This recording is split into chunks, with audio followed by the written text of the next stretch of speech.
Halo semuanya, Assalamualaikum warahmatullahi wabarakatuh. Perkenalkan, nama saya Resya Rahmatunisa, NIM saya 1124 saya dari Universitas Pelita Bangsa. Pada video kali ini saya akan mempresentasikan etika dan hukum bisnis dalam lingkungan kerja.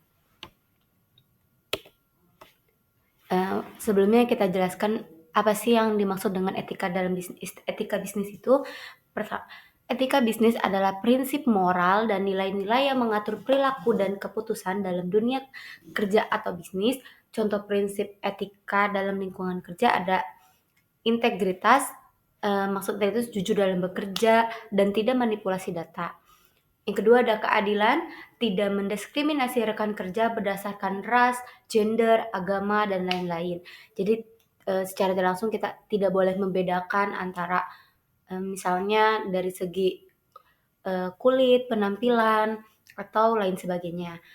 Selanjutnya ada tanggung jawab sosial. Tanggung jawab sosial itu memperhatikan kesejahteraan karyawan dan masyarakat. Dalam dunia kerja mungkin ada istilah memanusiakan manusia ya, seperti itu. Selanjutnya ada pengertian dalam hukum bisnis. Hukum bisnis adalah serangkai aturan hukum yang mengatur semua aspek kegiatan usaha termasuk hubungan kerja antara pemberi kerja dan karyawan. Dalam lingkungan kerja, hukum bisnis meliputi perjanjian kerja yang biasanya disebut ada PKWT dan PKWTT. Upah minimum dan hak-hak pekerja, jam kerja dan cuti, keselamatan dan kesehatan kerja atau K3, perlindungan terhadap PHK, perlindungan hukum atas diskriminasi atau pelecehan di tempat kerja. Selanjutnya, mari kita bahas apa sih yang dimaksud dengan PKWT dan apa sih yang dimaksud dengan PKWTT dan apa sih perbedaan dari PKWT dan PKWTT. Mari kita bahas. Di sini akan saya bahas dulu untuk PKWT. PKWT artinya, PKWT itu perjanjian kerja waktu tertentu. PKWT adalah perjanjian kerja antara pekerja dan pengusaha untuk jangka waktu tertentu atau pekerjaan tertentu yang sifatnya sementara. Untuk ciri-ciri PKWT itu ada batas waktu kerja yang jelas, maksimal 5 tahun, termasuk perpanjangan dan pembaruan. Digunakan untuk pekerjaan bermusim, proyek, atau pekerjaan yang sekali selesai. Tidak ada masa percobaan kerja atau masa probation. Setelah masa berlakunya habis, PKWT otomatis berakhir. Nah, sedangkan untuk PKWTT, perjanjian kerja waktu tidak tertentu. PKWTT adalah perjanjian kerja antara pekerja dan pengusaha untuk jangka waktu tidak tertentu. Artinya, hubungan kerja bersifat permanen atau tetap. Ciri-ciri PKWTT itu tidak memiliki batas waktu, berlaku sampai salah satu pihak mengakhiri. Terus ada boleh diberlakukan masa percobaan maksimal 3 bulan, itu biasanya disebut dengan probation. Nah, cocok untuk pekerjaan yang bersifat tetap dan terus-menerus. Untuk selanjutnya, nah, di sini kita akan bahas syarat subjektif dan syarat objektif untuk PKWT. Pada video ini saya akan lebih membahas apa sih tentang PKWT. Yang pertama ada syarat subjektif, pihak yang membuat perjanjian. Syarat subjektif berkaitan dengan kesepakatan dan kemampuan hukum dari pihak-pihak yang terlibat, yaitu pekerja dan pengusaha. Jika syarat ini tidak terpenuhi, maka perjanjian bisa batal demi hukum. Isi syarat subjektifnya itu ada kesepakatan dua belah pihak harus dibuat tanpa paksaan, penipuan, atau kehilafan. Yang kedua ada kecakapan hukum. Para pihak harus cakap hukum, misalnya sudah dewasa dan sehat jiwa raga. Umur minimal pekerja adalah 18 tahun sesuai UU Ketenagakerjaan. Selanjutnya ada syarat objektif. Syarat objektif ada isi dan tujuan perjanjian. Syarat objektif berkaitan dengan isi dari perjanjian kerja itu sendiri. Jika syarat objektif tidak dipenuhi, maka perjanjian menjadi batal demi hukum atau berubah menjadi PKWTT. Nah, isi syarat objektifnya, yang pertama ada pekerjaan yang bersifat sementara atau tidak tetap, contohnya proyek konstruksi, kerja musiman, kerja harian lepas, dan lain-lain. Nah, yang kedua ada jangka waktu maksimal sesuai ketentuan, maksimal 5 tahun.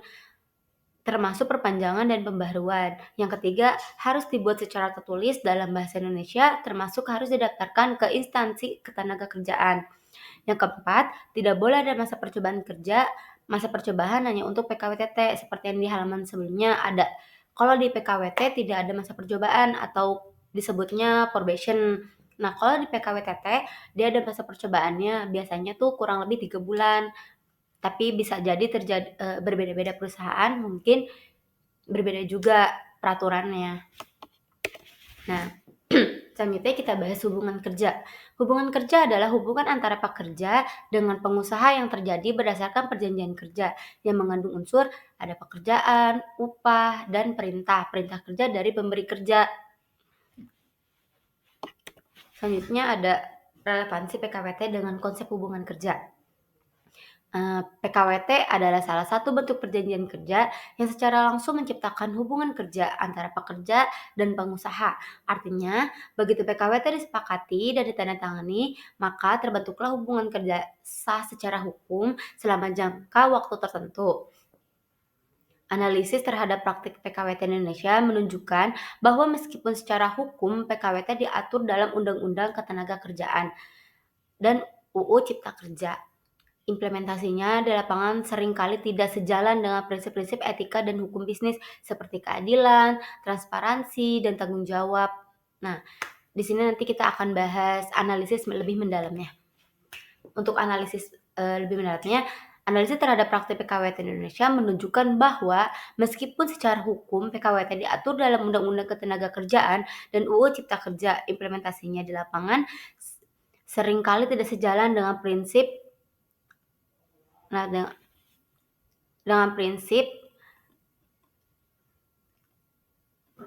etika dan hukum bisnis.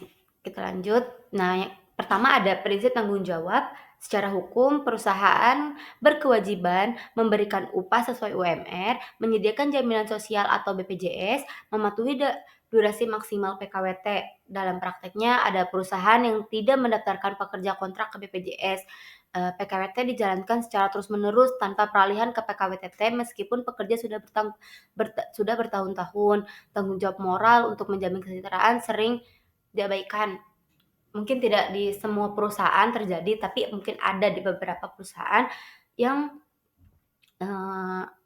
sudah bekerja namun kita tidak dapat BPJS gitu ya. Terus ada juga PKWT untuk menghindari adanya PKWTT, jadinya kontrak secara terus-menerus walaupun sekarang kan sudah banyak ya.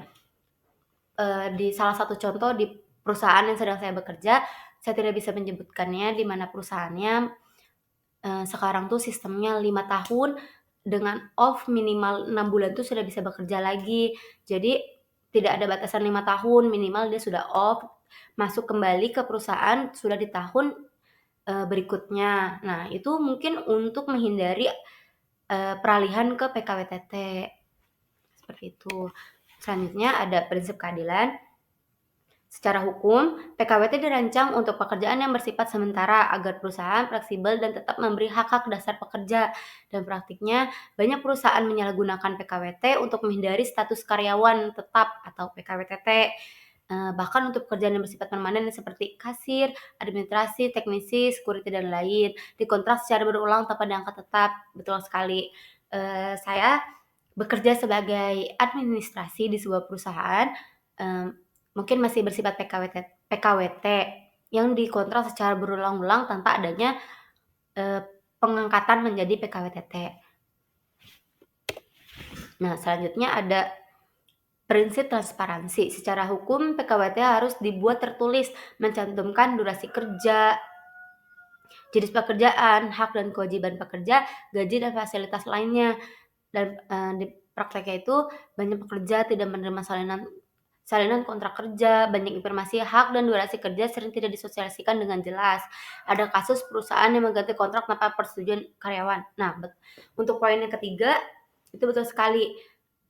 Ada beberapa kasus yang pernah saya temui, mungkin ya di dunia industri itu, ada misalnya orang ini dia bekerja dengan masa durasi kontraknya 6 bulan, namun ada terjadi cuti melahirkan. Harusnya kan kalau sudah terikat sudah terikat kontrak selama 6 bulan, kita kan harus menghabiskan kontrak 6 bulan. Namun ini tiba-tiba dipangkas menjadi 3 bulan tanpa adanya persetujuan dari karyawan tersebut. Nah, di sini saya akan menampilkan format pemberitahuan perjanjian kerja waktu tertentu. Ini contoh surat dari perusahaan saya. Ini kontrak milik teman saya karena punya saya sudah tidak ada. Nah, di sini dijelaskan kontrak pemberitahuan perpanjangan perjanjian kerja waktu tertentu (PKWT). Di sini sudah jelas ada nomor HRD-nya, ada namanya, employee ID-nya, terus di sini terhitung kerjanya dari tanggal 1 Juli yang ditandai berupa kerja secara berakhir pada tanggal 30 September 2024. Nah, itu sudah berakhir, terus mereka diperpanjang lagi dengan efektif dari tanggal 1 Oktober sampai dengan 31 Desember. Di sini ada tanda tangan HRD-nya. Sebenarnya kalau di perusahaan saya tanda tangan kontrak itu ada ini yang untuk kita bawa pulang, terus ada juga kita yang tanda tangan di atas materai dengan jelas di situ ada tanda tangan HRD dan tanda tangan kita, itu mungkin disimpan di HRD-nya, dan yang contoh surat yang saya lampirkan ini adalah surat yang untuk kita simpan. Nah, baik, cukup sekian dari presentasi yang saya dapat sampaikan. Kurang lebihnya mohon maaf bila ada pengucapan atau kata yang tidak berkenan. Wabillahi taufiq wal hidayah. Wassalamualaikum warahmatullahi wabarakatuh. Saya Rasya Rahmatunisa, mohon pamit undur diri. Terima kasih.